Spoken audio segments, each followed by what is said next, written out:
Okay, si Ma'am Cha... Hi, si Ma'am Charot Santos. Bati muna po kayo. Nais ko pong batiin ang mga studio audience ninyo. Will, napakasaya dito. Magandang hapon sa inyo, mga kapuso. Welcome po, Ma'am Charot, dito sa GMA.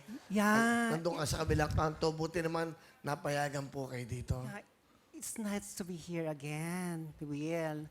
Alam mo, masyado kong inasam din na makabalik uli dito sa GMA, Kapuso. Dahil na-miss ko rin ang mga audience mo rito na napakasasaya. Ma'am Charot, anong business mo ngayon? Salon. At saka makeup artist din po ako. Will. Ganon. Kumukha talaga ni Ma'am Charo, no? Ma'am Charot, okay. Bakit mo ginaya si Ma'am Charo? Sa hindi sinasadyang pagkakataon. Sa mga pangyayaring hindi ko rin inaasahan. Marami ang nagsasabi sa akin na kamukha ko nga daw si Miss Charo Santos. Pero nung humarap nga po ako sa salamin at naglagay ako ng nunal, oh my God, Will.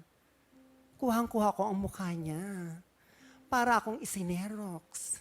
Nung nagkaharap nga kami, sabi niya sa akin, oh my God, may ganito pala.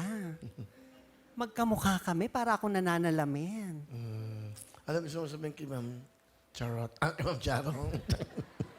Kay Ma'am Charo. Ma'am Charo, Dear Charo, sa mga pagkakataong ibinigay sa akin ng GMA Kapuso, nais ko pa rin magpasalamat sa iyo dahil binigyan ako ng gantong mukha na katulad mo. Maraming salamat po sa iyo. Yan. Batiin mo naman ang ating, ang aming madam dito.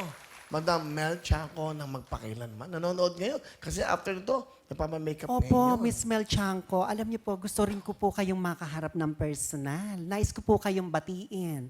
At nais ko po rin maisabuhay ang buhay ko sa magpakailanman. Kaganda naman. Alright. Okay, thank you very much.